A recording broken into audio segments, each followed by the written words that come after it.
Mi hermanastro me falsificó reportes médicos para dejarme fuera del viaje familiar, pero cuando investigué descubrí que había estafado a toda mi familia por años, y ahora está en prisión por 5 años. Tengo 23 años, estoy en la escuela de medicina, y lo que pasó hace unos meses con mi hermanastro Nathan, básicamente destruyó a mi familia de una manera que jamás hubiera imaginado. Supongo que debería empezar por el principio, cuando mi mamá se casó con mi padrastro después de divorciarse de mi padre biológico. Yo tenía como 8 años, creo, y Nathan también tenía 8, o sea que crecimos juntos. Éramos prácticamente gemelos en edad, pero nada parecidos en personalidad.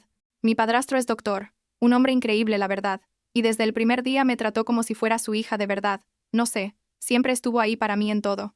Las cosas estaban bien por un tiempo, ya sabes, la típica familia mezclada con sus altos y bajos, pero nada grave. Pero entonces cuando tenía como 15 años mi mamá empezó a sentirse mal. Y bueno, resulta que era cáncer en estadio 4. Todo pasó tan rápido. O sea, un día estábamos planeando mis clases de preparatoria, y al siguiente mi mamá. Estaba en el hospital conectada a 1 millón de máquinas. Murió como 6 meses después del diagnóstico, y fue devastador. Tipo, no puedo ni describir lo horrible que fue ver a mi mamá deteriorarse así. Mi padrastro estuvo increíble durante todo eso. Nunca nos dejó solos ni a mí ni a Nathan. Y después del funeral me dijo que quería adoptarme oficialmente porque yo era su hija sin importar qué. Lloré como bebé cuando firmamos los papeles de adopción. La verdad fue uno de los mejores días en medio de la peor época de mi vida.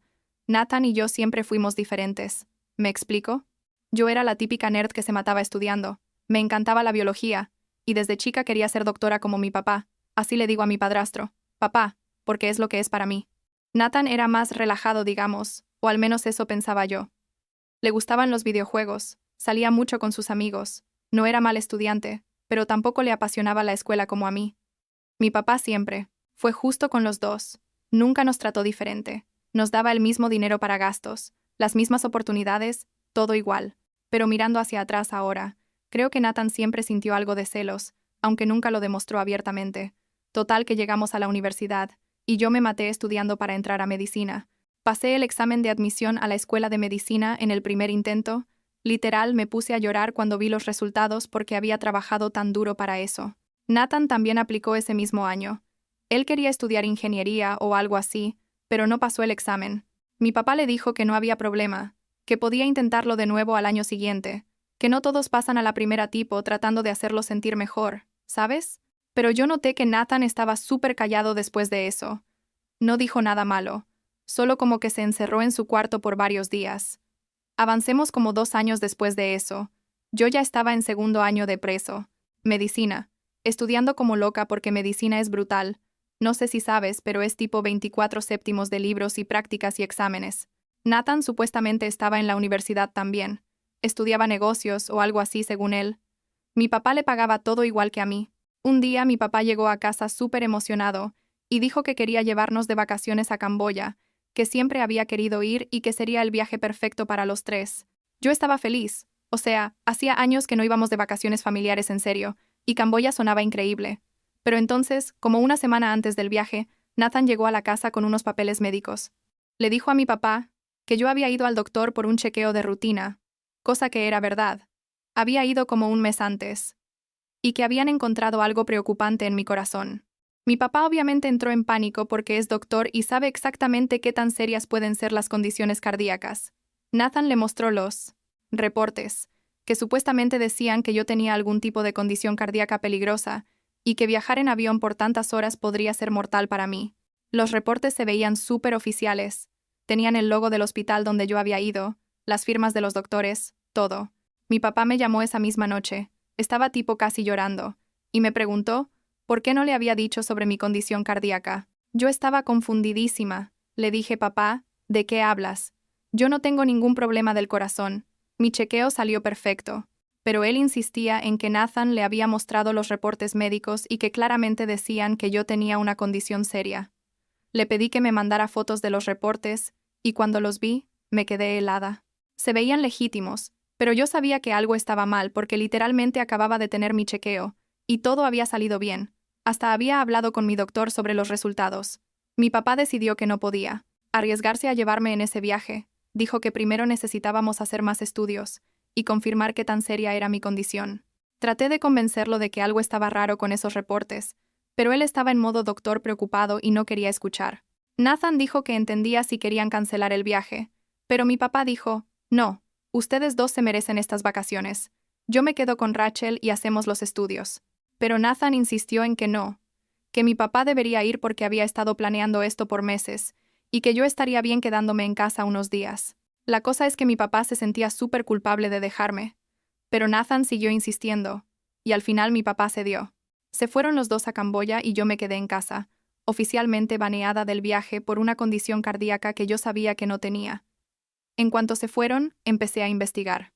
Llamé al hospital donde supuestamente me habían hecho los estudios y pedí copias de mis reportes médicos. La enfermera me dijo que no había ningún reporte sobre problemas cardíacos en mi expediente, que mi último chequeo había sido de rutina y todo había salido normal. Le pedí que me mandara copias de todo lo que tuvieran, y cuando comparé los reportes reales con los que Nathan le había mostrado a mi papá, era obvio que los de Nathan eran falsos. Los números estaban inventados, las fechas no coincidían, y las firmas de los doctores eran diferentes. Me puse furiosa. Tipo mis manos temblaban mientras sostenía los papeles. ¿Por qué Nathan haría algo así? ¿Por qué querría dejarme fuera del viaje? No tenía sentido. Pero entonces pensé, si Nathan falsificó reportes médicos, ¿qué más está ocultando? Decidí buscar en su cuarto, lo cual sé que está mal, pero algo me decía que necesitaba saber qué estaba pasando. Encontré un borrador de los reportes falsos en su laptop. Literal estaba ahí en una carpeta llamada Documentos Médicos Rachel, con diferentes versiones del mismo reporte. Sentí como si me hubieran golpeado en el estómago, pero eso no fue lo peor. Seguí buscando porque ya estaba metida en esto, y encontré un diario que Nathan guardaba escondido en el fondo de su closet. No soy de las que leen diarios ajenos, en serio, pero en ese momento necesitaba respuestas. Empecé a leer, y básicamente mi mundo se derrumbó. Nathan escribía sobre su adicción al juego, cómo había empezado en la preparatoria apostando con amigos y había escalado a casinos y apuestas online. Hablaba de prestamistas, de gente a la que les debía dinero, números enormes tipo miles y miles de dólares. Y luego estaba la parte sobre la universidad, donde admitía que había dejado de ir después del primer año. Después del primer año. O sea que por casi 2 años había estado mintiendo sobre ir a clases, tomaba el dinero que mi papá le daba para colegiatura y libros, y lo usaba para pagar deudas de apuestas. Había páginas y páginas sobre cómo me odiaba, cómo le molestaba que yo fuera la hija perfecta, y que mi papá siempre hablara de mis logros. Escribía cosas tipo, Rachel esto, Rachel aquello, estoy harto de vivir bajo su sombra. Decía que había forjado los reportes médicos, porque quería pasar tiempo a solas con su papá, sin que yo estuviera ahí, porque sentía que yo le había robado a su padre. Lloré leyendo eso. No de tristeza, sino de rabia y confusión, porque nunca, nunca, le hice nada a Nathan. Siempre traté de ser buena hermana con él. Estaba en shock total cuando mi papá y Nathan regresaron de Camboya como una semana después. Mi papá llegó con regalos y preocupado por mi salud, preguntándome cómo me había sentido y si había tenido algún síntoma. Nathan actuaba normal. Hasta me preguntó cómo había estado y si me había aburrido en casa. La hipocresía era increíble. Esperé a que estuviéramos los tres juntos en la sala esa misma noche. Y entonces saqué los reportes, tanto los falsos como los reales del hospital. Le dije a mi papá, estos reportes que Nathan te dio son falsos. Yo nunca tuve ningún problema cardíaco. Llama al hospital si no me crees.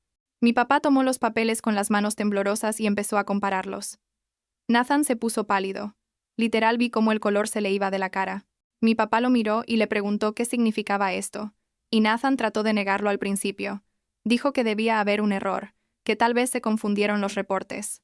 Pero yo saqué las impresiones de los borradores que había encontrado en su laptop y los puse sobre la mesa. Nathan se quedó callado un momento largo, y luego básicamente se derrumbó. Empezó a llorar, y admitió que sí, que él había falsificado los reportes porque quería pasar tiempo a solas con su papá.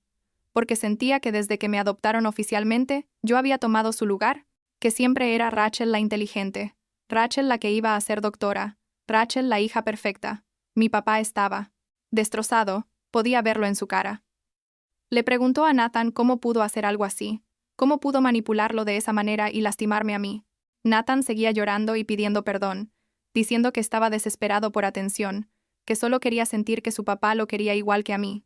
Yo quería sentir compasión.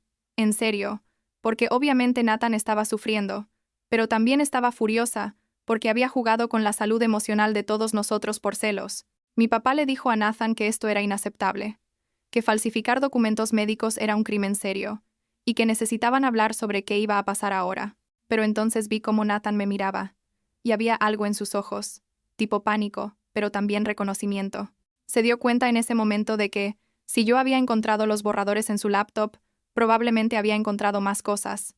Su cara cambió completamente, y de repente se paró y dijo que necesitaba salir a caminar, que necesitaba aire. Mi papá le dijo que no, que se quedara para que pudieran hablar sobre esto, pero Nathan básicamente corrió hacia la puerta y se fue. No regresó esa noche, ni la siguiente.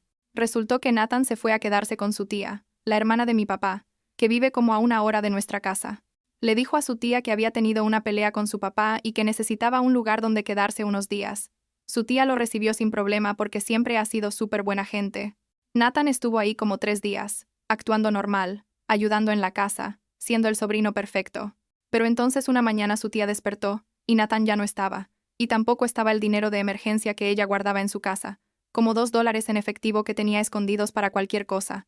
Nathan se los robó y desapareció, sin dejar nota ni nada.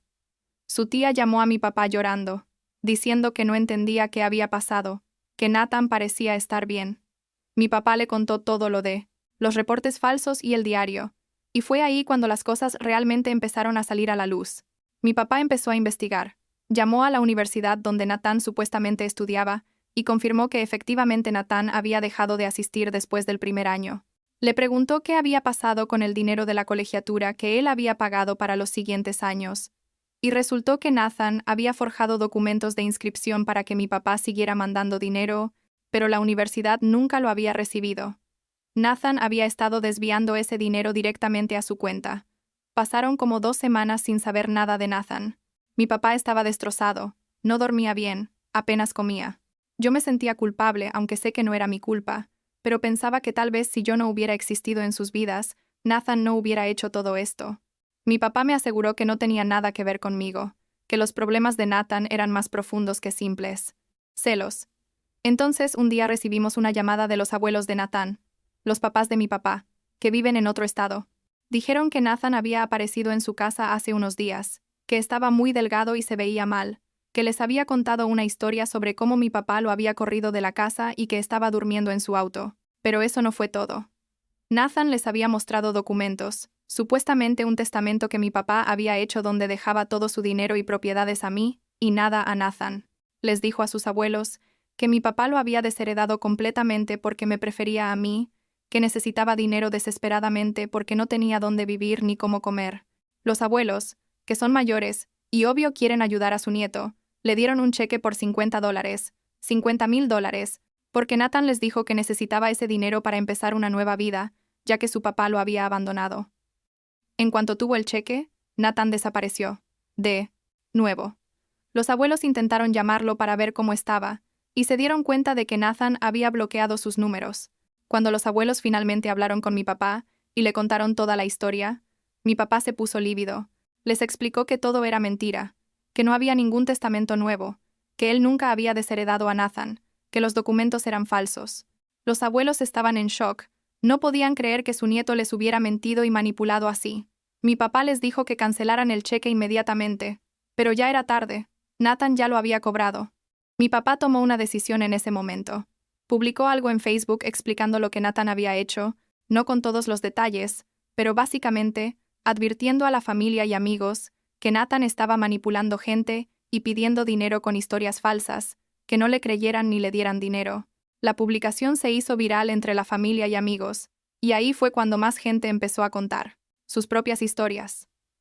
Un primo dijo que Nathan le había pedido dinero prestado hace meses, diciendo que era para libros de la universidad. Un amigo de la familia dijo que Nathan le debía dinero de una inversión que nunca existió. Era como si una vez que alguien habló, todos los demás se sintieron con la confianza de compartir sus experiencias. Mi papá se dio cuenta de que esto había estado pasando por años, no solo meses, y que Nathan había estado viviendo una doble vida todo este tiempo. Finalmente decidimos presentar una denuncia formal con la policía.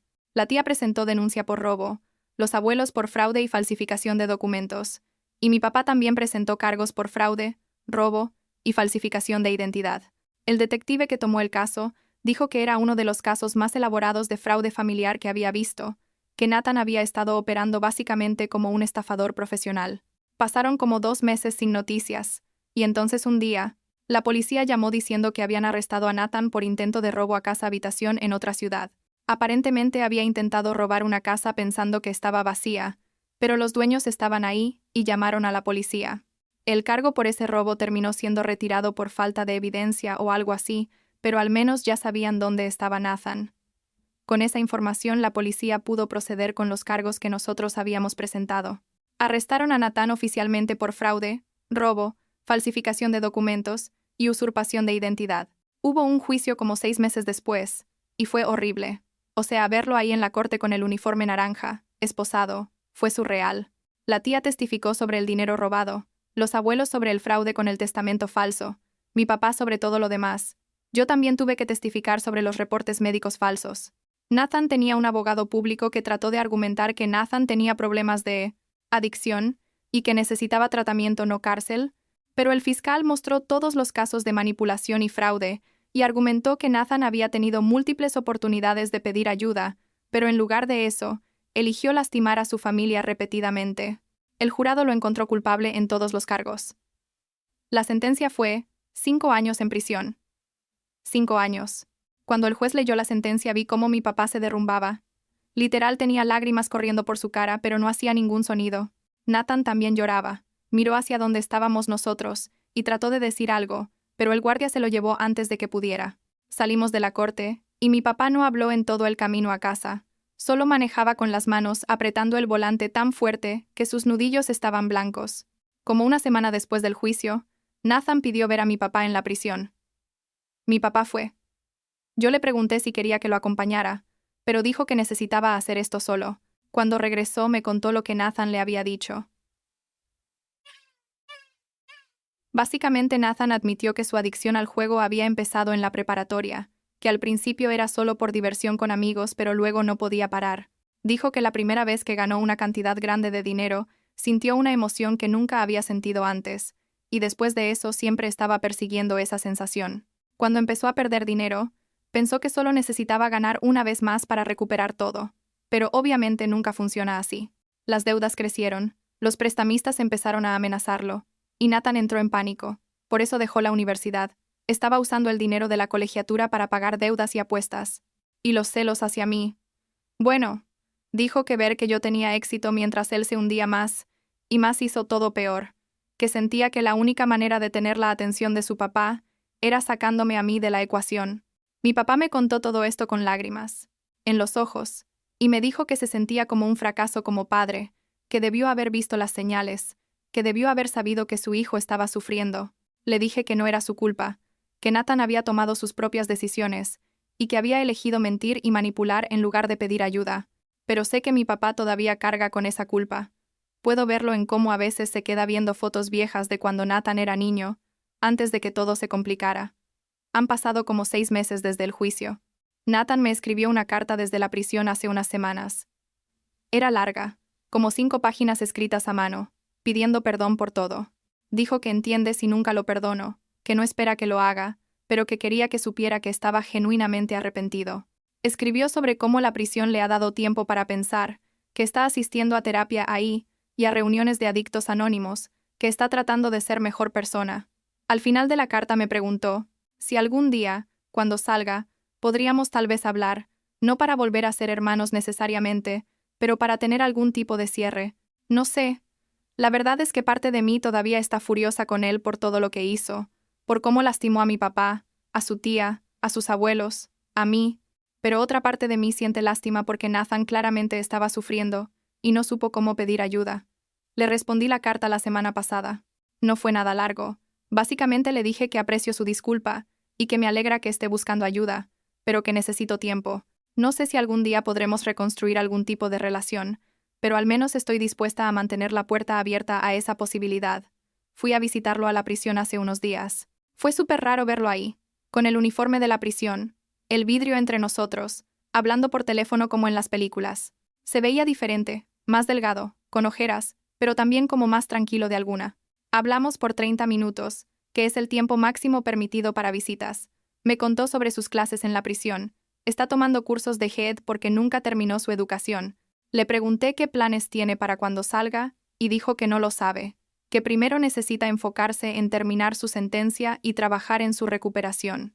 Antes de colgar el teléfono me dijo, «Gracias por venir, significa más de lo que crees». Le dije que lo pensaría antes de visitarlo de nuevo, pero que si realmente estaba comprometido con cambiar, yo estaría dispuesta a apoyarlo de alguna manera, tal vez mandándole libros o recursos educativos para que pueda tener una segunda oportunidad cuando salga. Asintió con lágrimas en los ojos, y eso fue todo. No sé qué va a pasar en el futuro, la verdad. Mi papá dice que probablemente nunca perdonará completamente a Nathan por lo que hizo, pero que tampoco puede dejar de amarlo porque es su hijo.